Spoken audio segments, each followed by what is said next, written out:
Hoje nós vamos relaxar, meditar e dormir em paz com uma leitura calma sobre mitologia grega e romana. E nós também vamos fazer um passeio contemplativo, uma meditação guiada lá no Monte Olimpo. Então, vamos lá?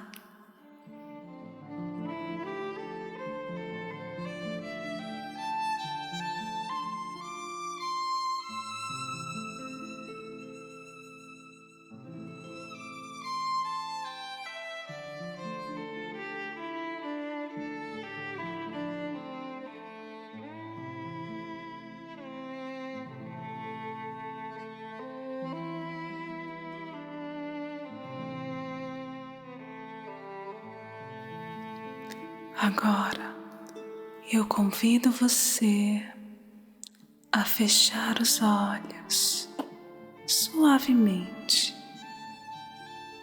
e respirar profundo.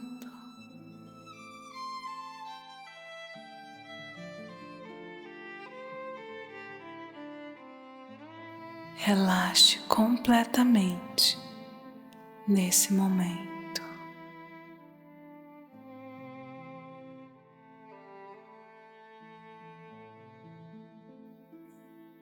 Nós vamos embarcar em uma jornada mágica até o Monte Olimpo.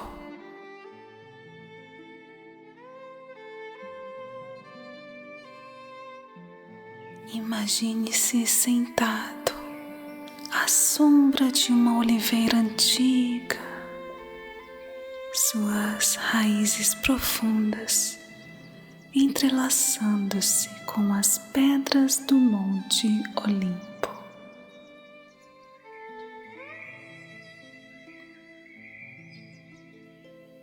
Aqui o ar é preenchido com o canto distante de uma lira. Suas notas dançam suavemente no vento. E à medida que você fecha os olhos, o mundo ao seu redor começa a se transformar.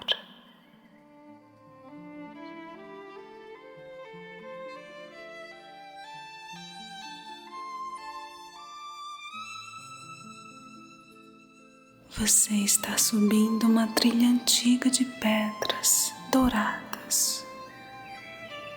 As nuvens, como véus de seda, flutuam ao seu redor, revelando vislumbres do céu azul e do sol dourado.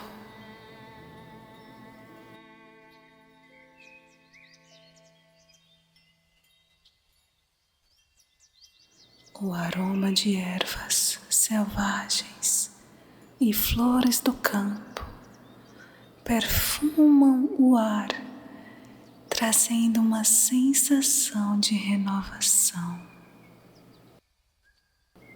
No topo, um vasto pátio de mármore se estende diante de você, suas pedras brilhando como estrelas caídas. Aqui, o tempo parece parar, permitindo que você absorva a majestade do momento presente no Monte Olimpo.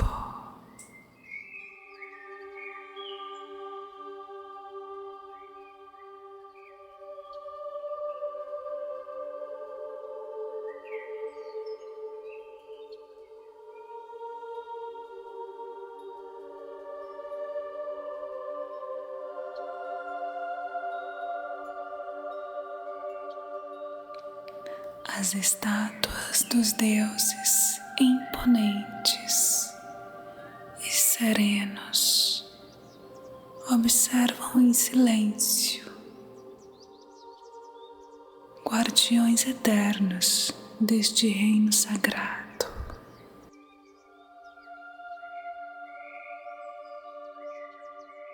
De repente, uma brisa suave traz consigo uma voz melodiosa. É Apolo, o deus da música e da cura. Ele surge entre as colunas. Com um sorriso acolhedor, ele diz: Bem-vindo, viajante. Deixe que a melodia do Olimpo acalme o seu coração e clareie a sua mente. Aqui, a harmonia do universo ressoa em cada lugar.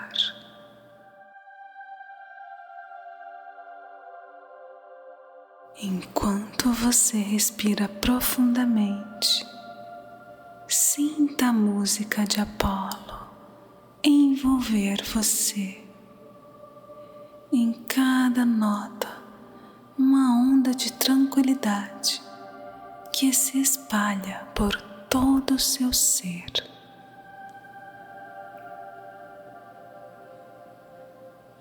Concentre-se em sua respiração, inspirando profundamente esse ar puro e permitindo que ele preencha os seus pulmões, enquanto expira qualquer tensão ou preocupação que você possa carregar.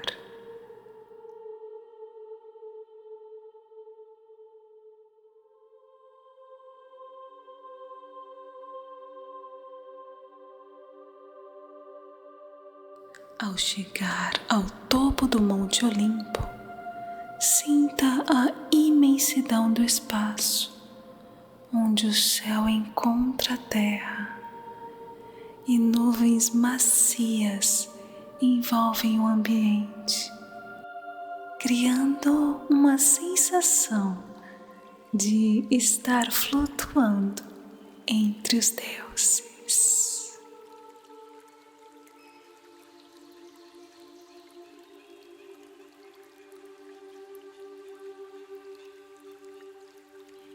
Olhe ao redor e aprecie a vista panorâmica das montanhas e vales que se estendem abaixo, banhados pela luz dourada do sol que brilha suavemente.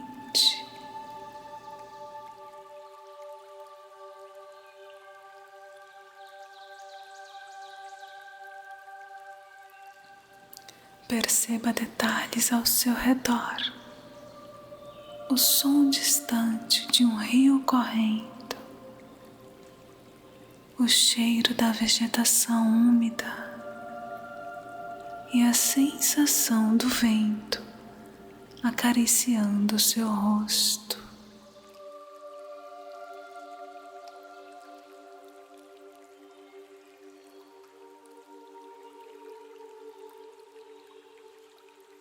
Permita-se estar completamente presente neste momento.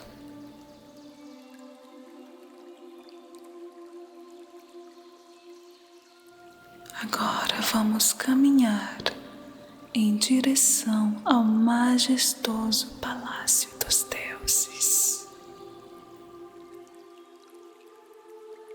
As colunas de mármore se erguem imponentes, enquanto jardins exuberantes se estendem ao longo desse caminho. O som das fontes borbulhantes misturam-se ao canto distante dos pássaros, criando uma melodia harmoniosa que ecoa pelo ambiente.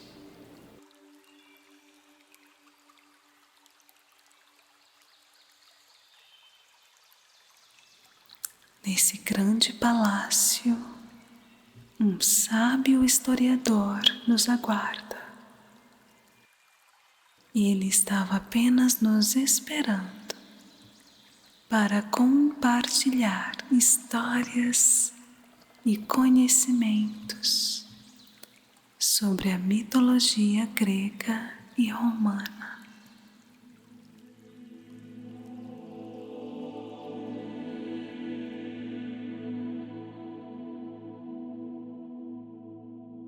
Bem-vindo! Hoje você é o nosso convidado especial e vou te contar muitas coisas interessantes sobre este reino.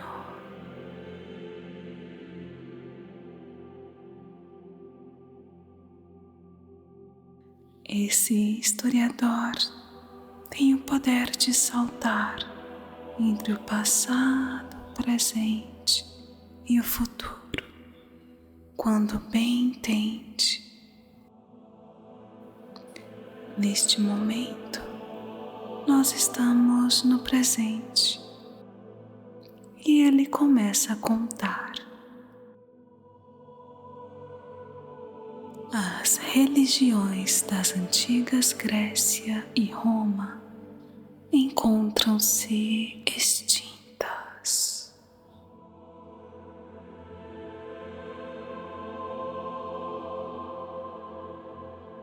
As chamadas divindades do Olimpo não encontram sequer um único adorador entre os mortais e já não pertencem à área da teologia, mas à literatura e ao bom gosto.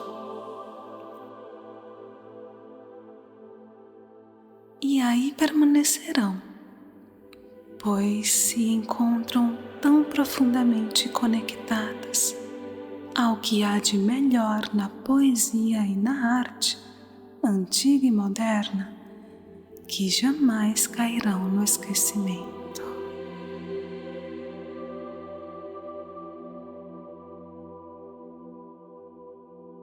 Para você entender melhor o que vou te contar, é necessário que nos familiarizemos com a ideia de estrutura do universo que prevalecia entre os gregos, o povo de quem os romanos e outras nações por meio de Roma receberam sua ciência e religião. Os gregos acreditavam que a Terra fosse plana e redonda e que o seu país ocupava o centro da Terra, tendo como ponto central o Monte Olimpo, a moradia dos deuses, ou Delfos, tão famosa por seu oráculo.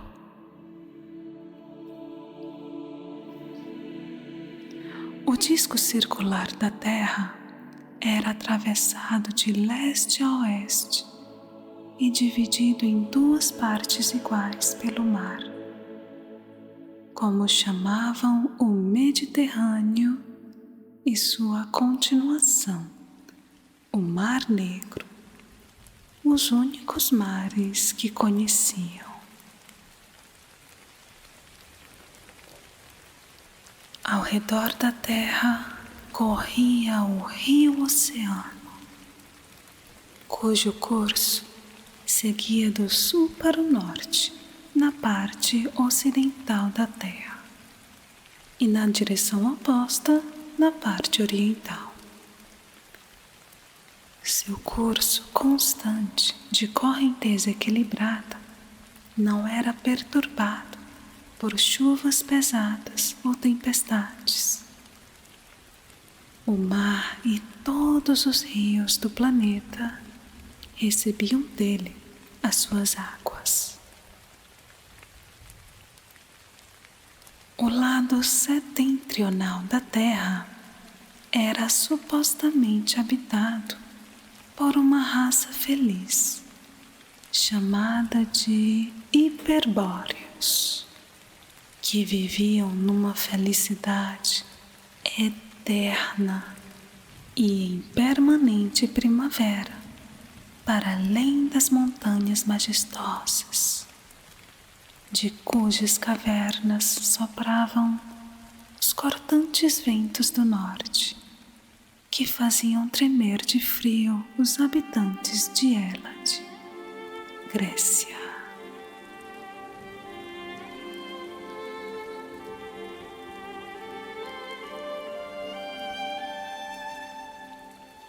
Seu país era inacessível por terra e por mar, e viviam livres de doenças, da velhice, do trabalho e da guerra.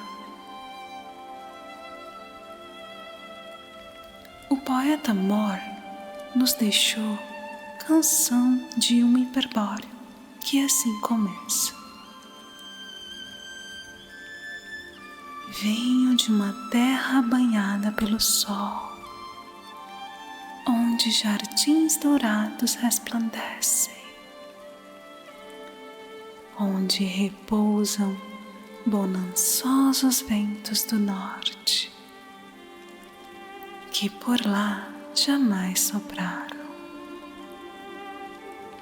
É uma linda canção. Então o historiador continua: na parte meridional da Terra, próximo da corrente do oceano, vivia um povo tão feliz e virtuoso quanto os hiperbóreos, os etíopes.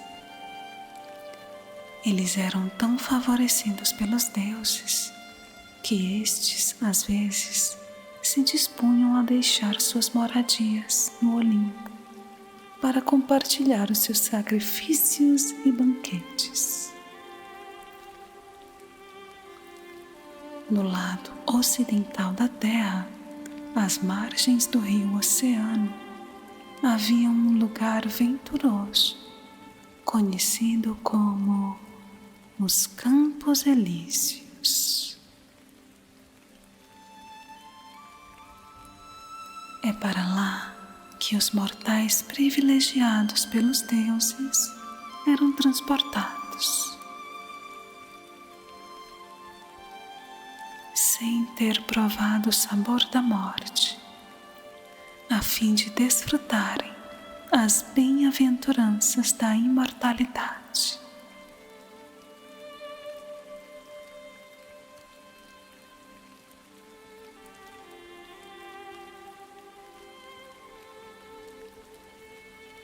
Essa região feliz também era conhecida como os Campos Afortunados ou Ilhas dos Abençoados.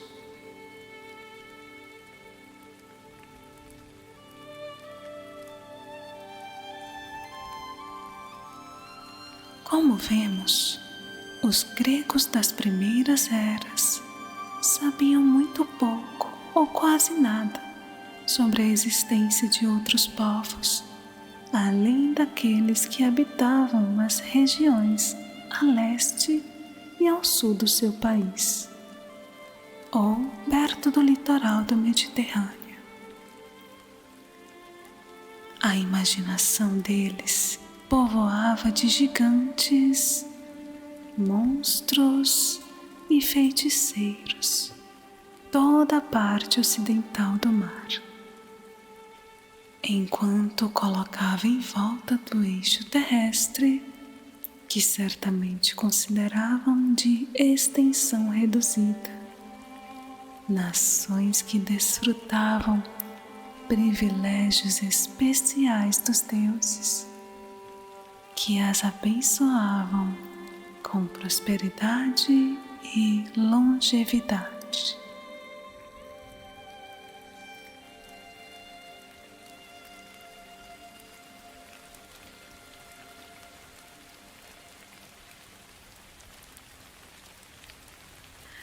A morada dos deuses era o topo do Monte Olimpo, na Tessália, um portal de nuvens vigiado pelas deusas chamadas estações.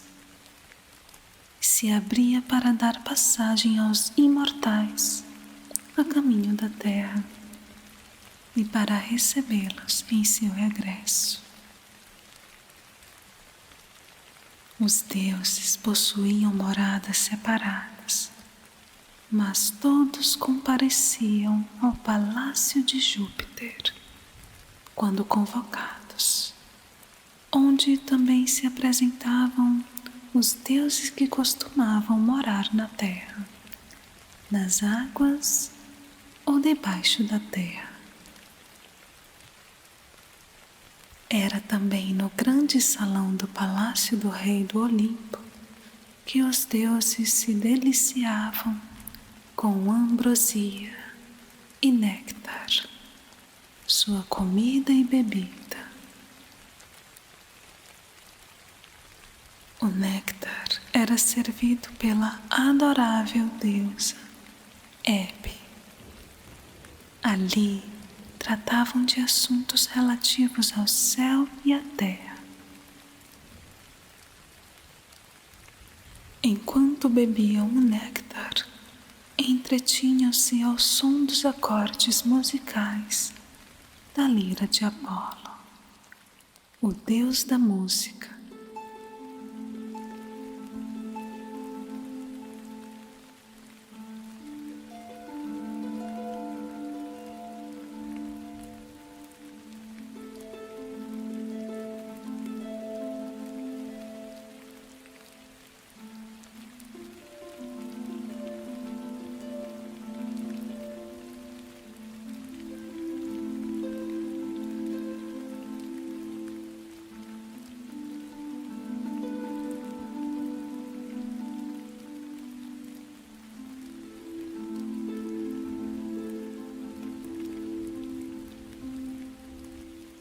Quando o sol se punha, os deuses se retiravam para dormir em suas respectivas moradas.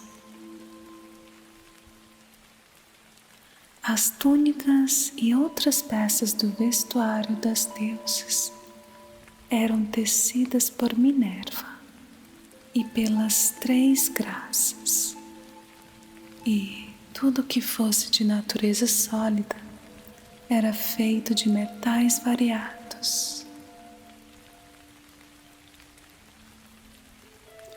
Vulcano era arquiteto, ferreiro, armeiro, construtor de carruagens e artista de todas as obras do Olimpo.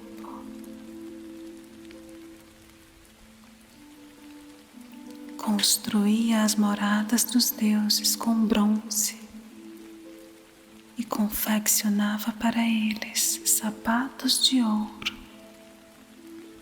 com os quais podiam andar sob as águas e sobre o ar, e mover-se de um lugar para o outro na velocidade do vento ou até mesmo do pensamento.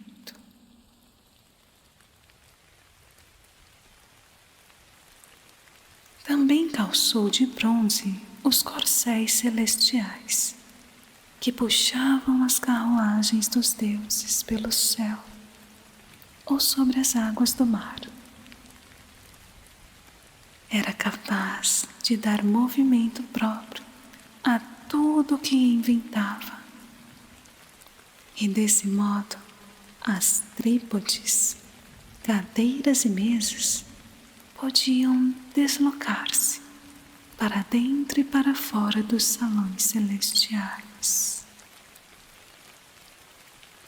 Chegou a dotar de inteligência as servas de ouro que fez especialmente para servir.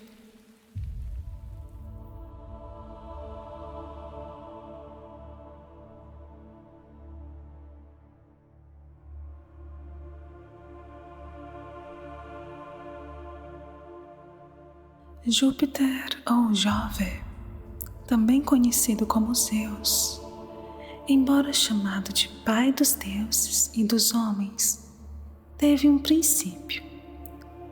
Ele era filho de Saturno, também conhecido como Crono, e Rhea, também conhecida como Ops, que pertenciam à raça dos titãs, filhos da terra e do céu, que surgiram do caos.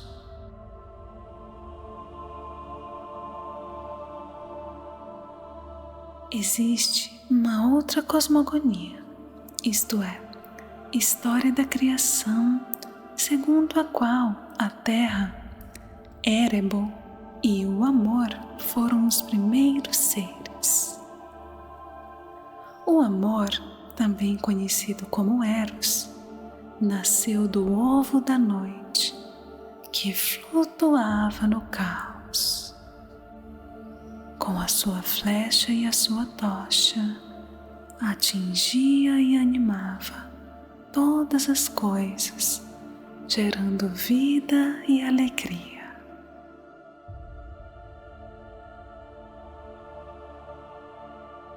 Saturno e Rhea não eram os únicos titãs. Existiam outros, cujos nomes eram Oceano, Hyperion, Japeton e Ophion, do sexo masculino, e Temis, Mnemosina, Eurínome, do sexo feminino. Esses eram os deuses primitivos, cuja soberania, mais tarde, foi transferida para outros deuses.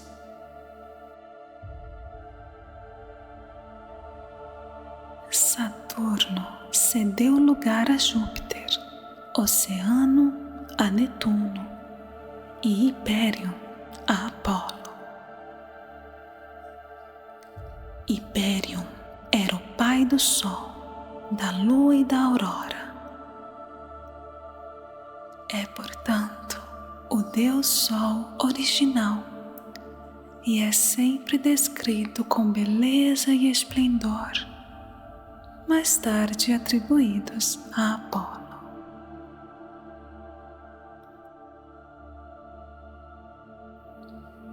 Shakespeare disse o seguinte: as madeixas encaracoladas de Hyperion são a do próprio Jove, a fronte.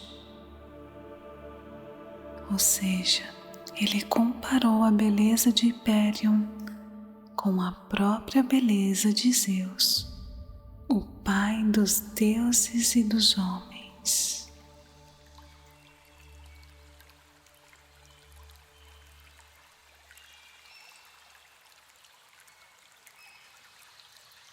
Ophion e Eurínome reinaram no Monte Olimpo até terem sido destronados por Saturno e Rhea. O poeta John Milton refere-se a eles no Paraíso Perdido e conta ali que os pagãos parecem ter tido algum conhecimento sobre a tentação e a queda do homem. A sua citação diz: e fábulas contavam como a serpente, a quem chamava Ophion com Eurínome, a usurpadora Eva, talvez, foram os primeiros a reinarem no elevado Olimpo, donde foram expulsos por Saturno. Então, o historiador continua. As descrições atribuídas a Saturno não são muito coerentes. Para alguns, o seu reinado foi considerado a idade áurea da inocência e da pureza. Mas para outros, Ele é descrito como um monstro que devorava seus próprios filhos.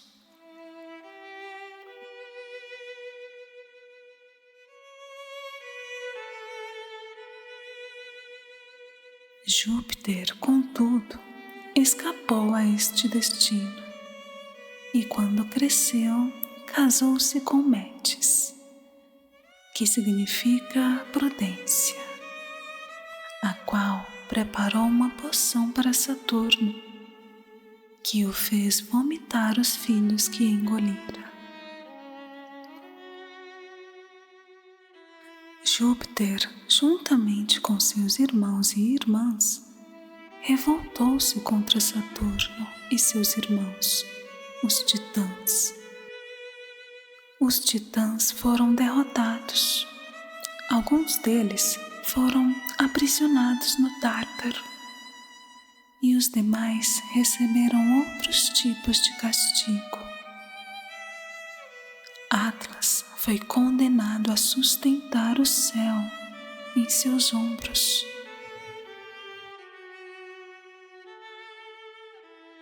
Uma vez Saturno destronado, Júpiter e seus irmãos, Netuno, também conhecido como Poseidon, e Plutão, também conhecido como Dis, dividiram-se entre os domínios. Júpiter ficou com o céu, Netuno com o oceano e Plutão com o reino dos mortos. A Terra e o Olimpo eram propriedades comuns. Júpiter tornou-se rei dos deuses e dos homens. Sua arma era o trovão e usava um escudo chamado Égide, feito por Vulcano. E a águia era sua ave favorita e carregava os seus raios.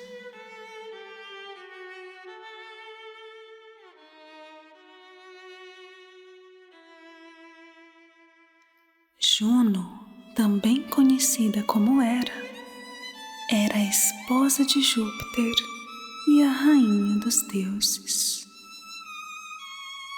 Íris, a deusa do arco-íris, era sua serva e mensageira.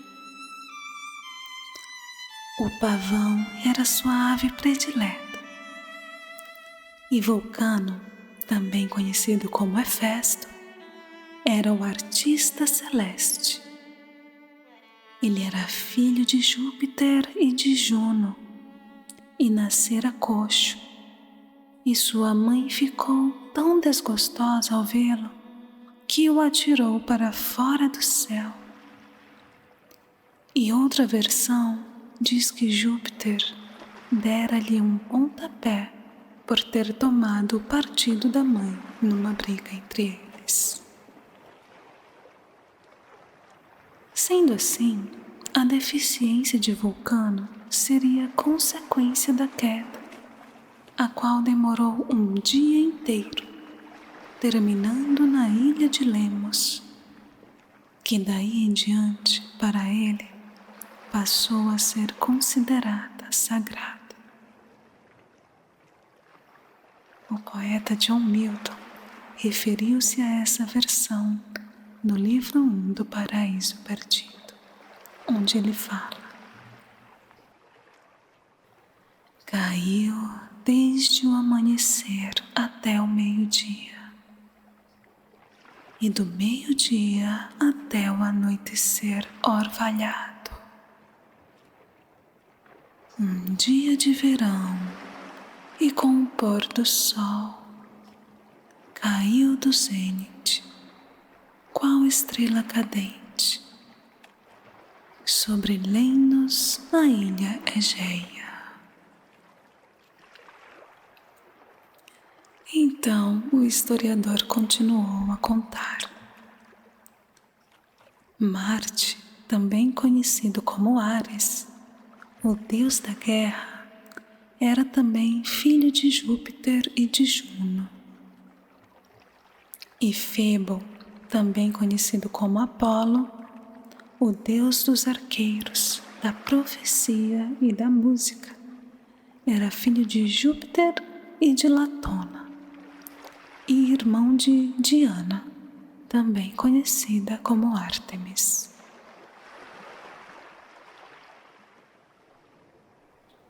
Febo era o deus do sol, assim como Diana, sua irmã, era a deusa da lua. Vênus, também conhecida como Afrodite, a deusa do amor e da beleza, era filha de Júpiter e de Dione. E uma outra versão diz que Vênus nasceu da espuma do mar.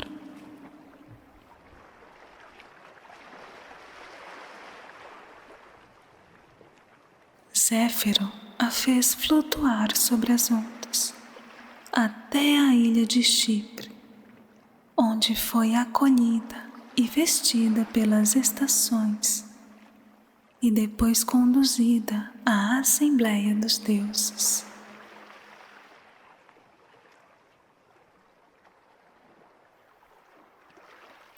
Todos ficaram encantados com sua beleza e a pediram em casamento. Júpiter concedeu-a a Vulcano em sinal de gratidão pelo serviço que este prestara, forjando os raios. Dessa maneira, a mais bela das deusas ficou sendo a esposa do menos favorecido dos deuses. Vênus possuía um cinturão bordado, chamado cestus, o qual tinha o poder de inspirar amor.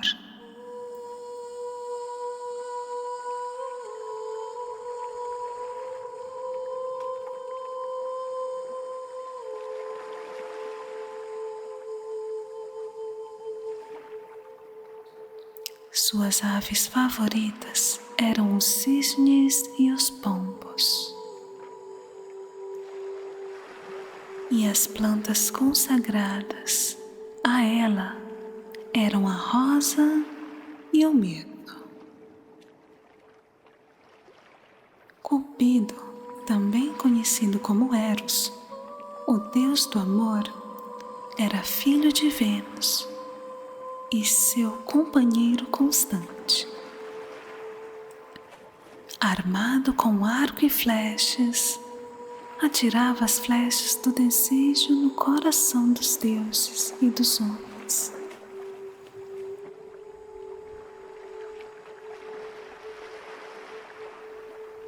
Havia também uma divindade conhecida como Anteros, algumas vezes apresentada como o vingador dos desprezados no amor,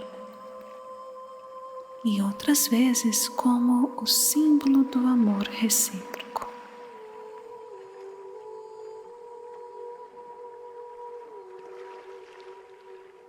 Contava-se a seguinte lenda a seu respeito. Vênus foi queixar-se a Temis que o seu filho Eros continuava sempre criança. E Temis disse a ela que isso ocorria porque Eros se sentia sozinho. Se tivesse um irmão, cresceria rapidamente. Então, pouco depois, nasceu Anteros. E Eros imediatamente começou a crescer em estatura e força.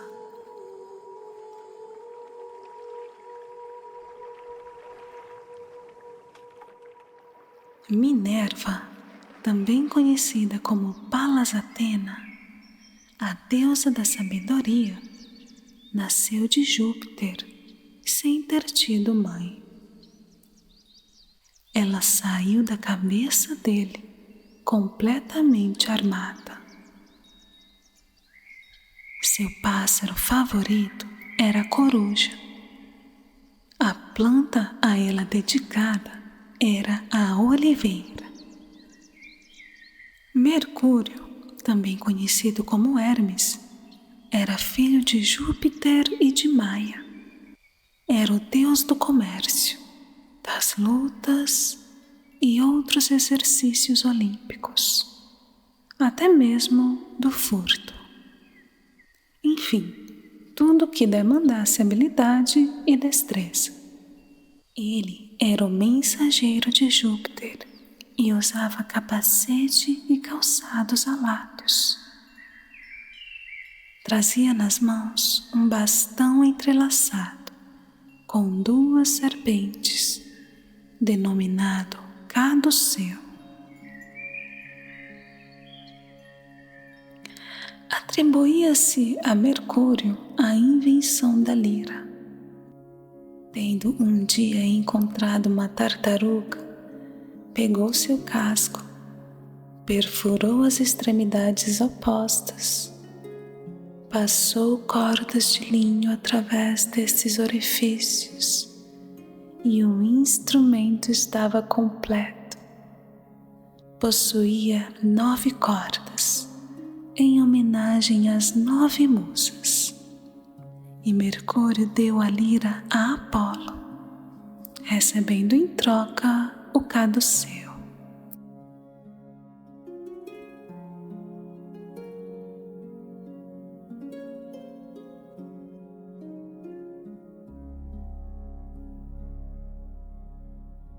Ceres, também conhecida como Deméter, era filha de Saturno e Reia.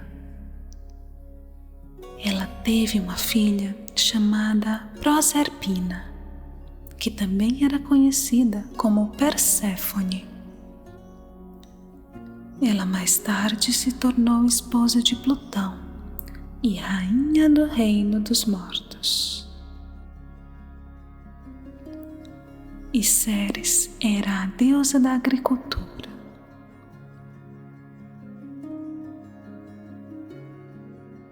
Baco, que também era conhecido como Dionísio, era o deus do vinho. Era filho de Júpiter e de Semele.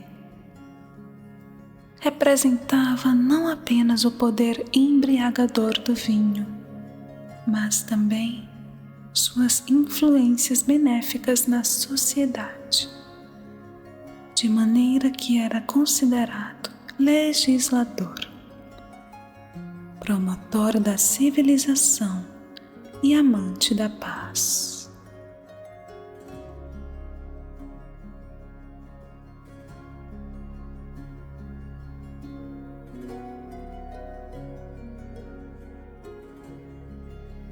As musas, deusas da música e da memória, eram filhas de Júpiter e Mnemósina, que também era conhecido como Memória.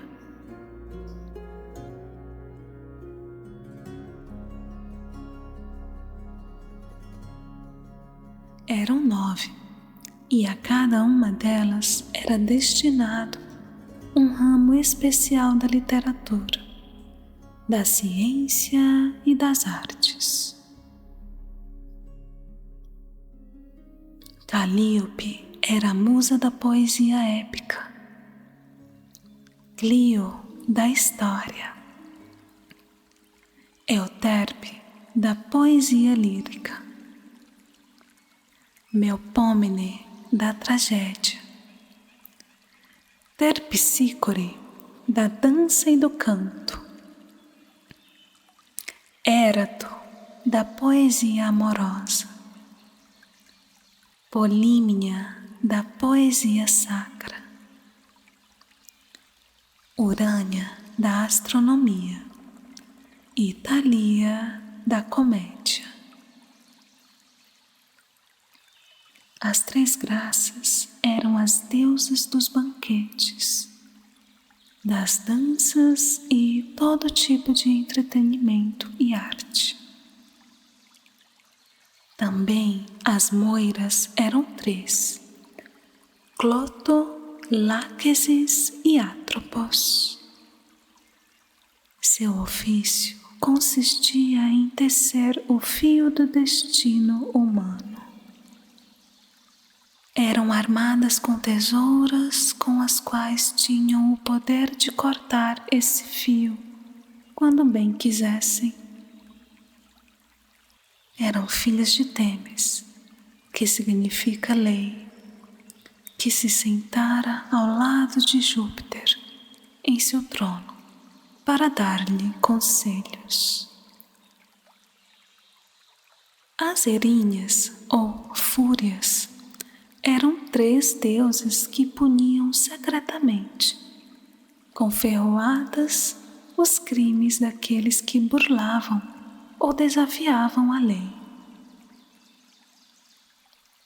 A cabeça delas era coroada de serpentes e tinham um aspecto terrível e estarrecedor. Chamavam-se Alecto, Tisífone e Megera. Eram também conhecidas como as Eumênides. Nêmesis era a deusa da vingança e representava a ira legítima dos deuses, em particular para os soberbos e os insolentes. Pan, cuja morada favorita era a Arcádia, era o deus dos rebanhos e dos pastores. Os sátiros eram divindades dos bosques e dos campos. Acreditava-se que possuíam o corpo coberto pelos consistentes, pequenos chifres na cabeça e pés semelhantes aos pés de cabra. Momo era o deus do riso e Plutão o deus da riqueza.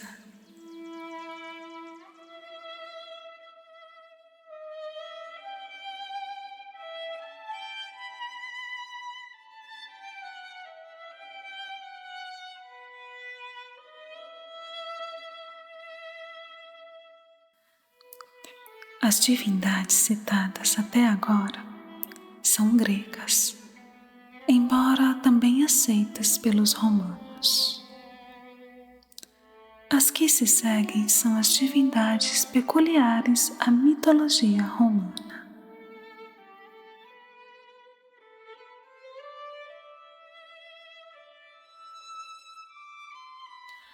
Saturno era uma antiga divindade italiana. Já se tentou identificá-lo com o deus grego Crono, acreditando-se que, depois de destronado por Júpiter, teria fugido para a Itália, onde reinou durante a chamada Era de Ouro.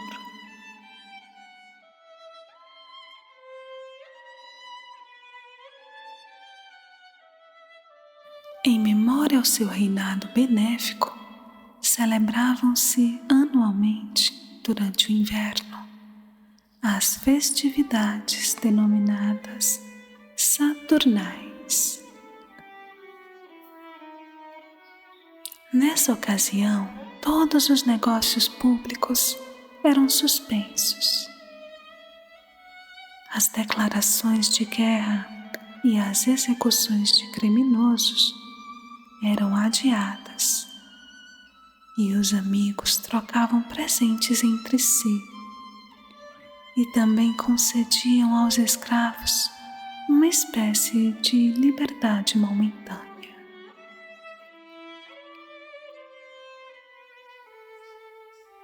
A eles era oferecida uma festa, na qual sentavam-se à mesa e eram servidos por seus próprios senhores, a fim de representar a igualdade entre os homens, pois no reinado de Saturno, todos os bens naturais pertenciam a todos igualmente.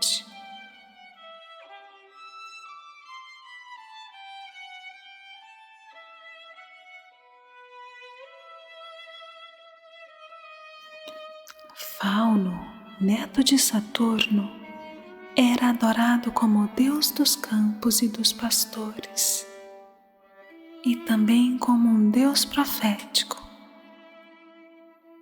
O plural do seu nome, Faunos, era empregado para denominar as divindades brincalhonas, semelhantes aos sátiros dos gregos.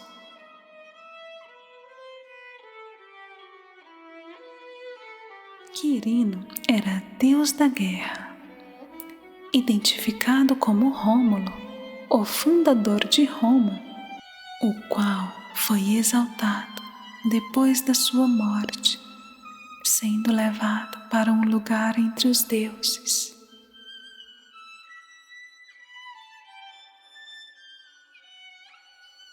Belona era a deusa da guerra. Términos era o deus das fronteiras.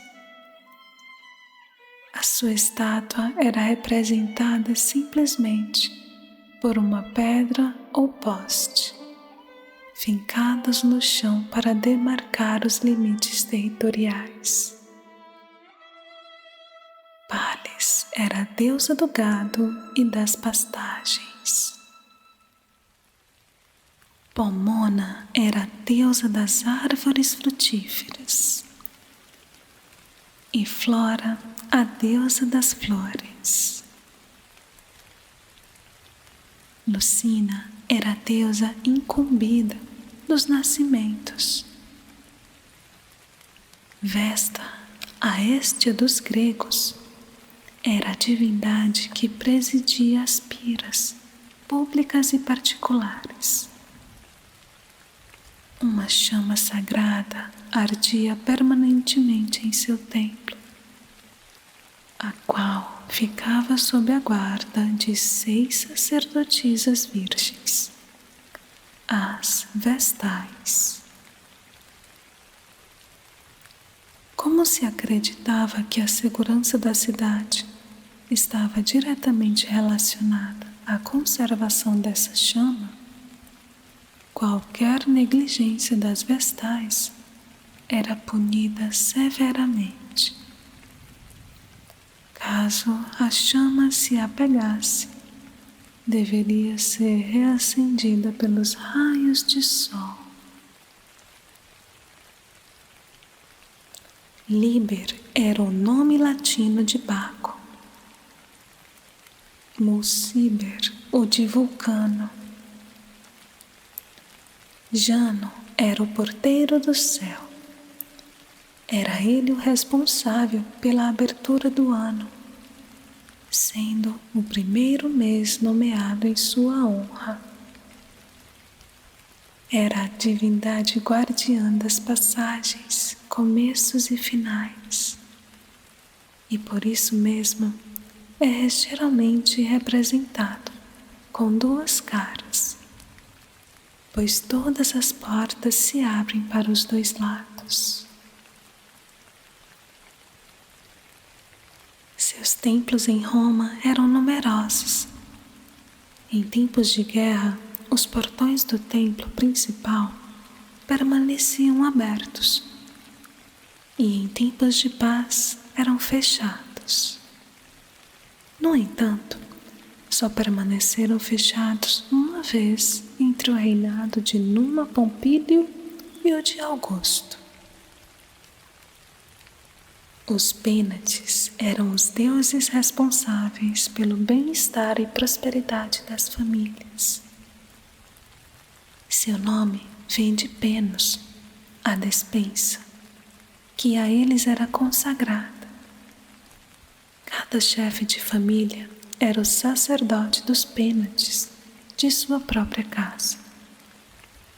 Os lares eram também deuses domésticos, mas diferiam dos Pênates por serem considerados espíritos de mortais divinizados.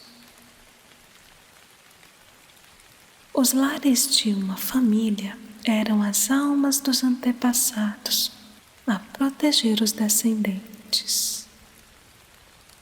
As palavras lemure e larva correspondiam aproximadamente ao que chamamos de fantasma. Os romanos acreditavam que todo homem tinha o seu gênio e toda mulher a sua Juno, isto é, um espírito que lhes dava a vida e que os protegia durante toda a existência.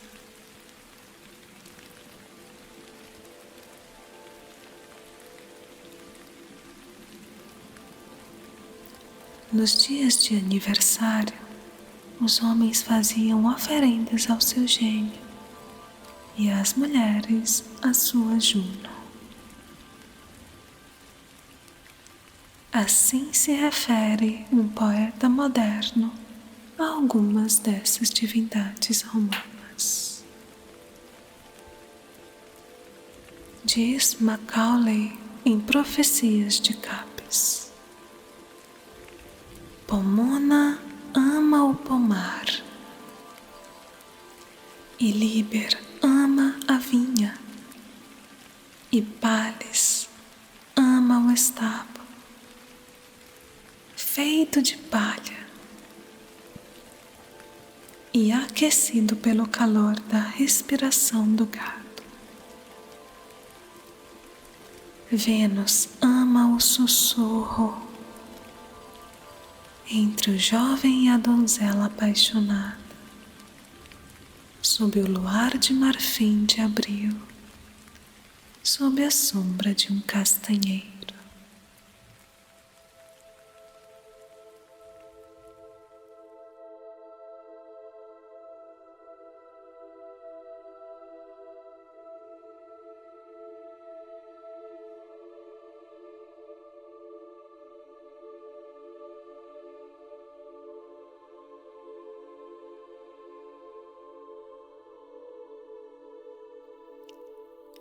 Após ouvir essas histórias e curiosidades fascinantes da mitologia grega e romana, é hora de retornar,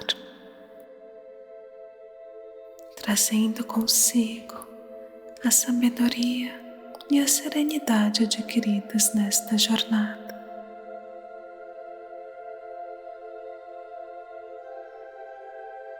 Sinta-se novamente ancorado no aqui e agora.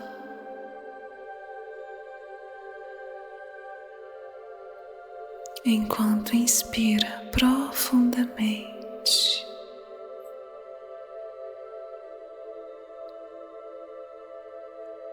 Permita que a paz e o relaxamento preencham cada parte do seu ser.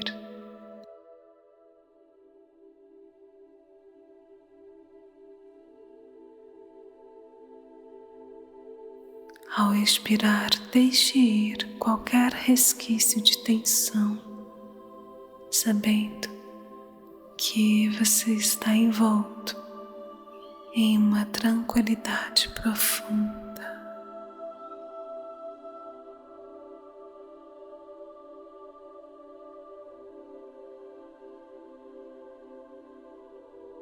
Agora, enquanto nos preparamos para descansar,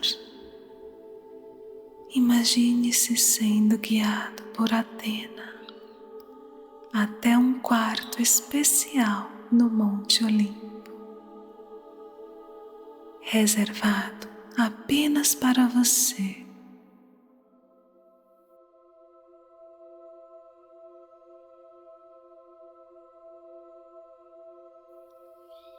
Este é um espaço sagrado, onde a tranquilidade e o conforto se unem em perfeita harmonia. E ao entrar, você percebe que o quarto é iluminado por uma suave luz dourada que emana das estrelas cintilantes, além das janelas de cristais.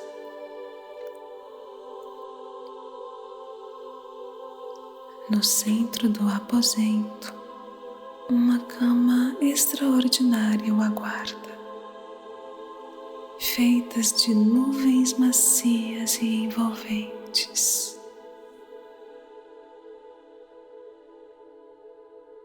Cada detalhe foi cuidadosamente elaborado para proporcionar o máximo de conforto e serenidade para você.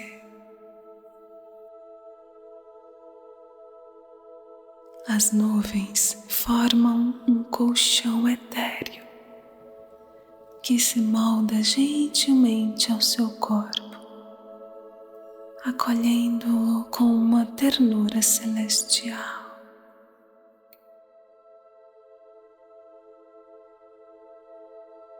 Deite-se nesta cama celestial e sinta-se flutuar levemente,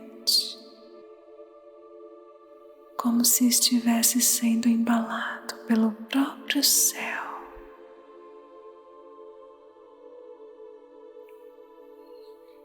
A cada respiração, a suavidade das nuvens o envolve mais profundamente, guiando-o para um estado de relaxamento absoluto.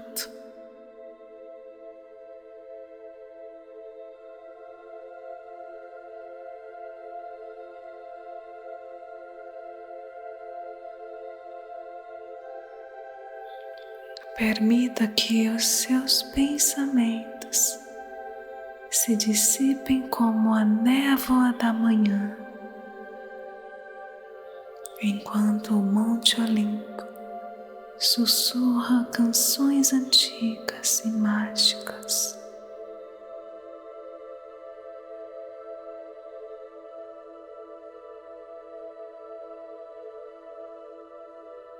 Com cada inspiração, você se sente mais leve, mais tranquilo,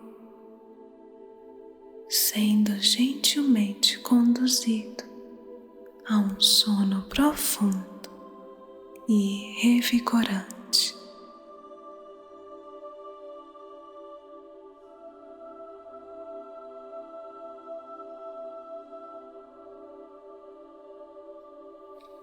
Gratidão e até a nossa próxima aventura meditativa.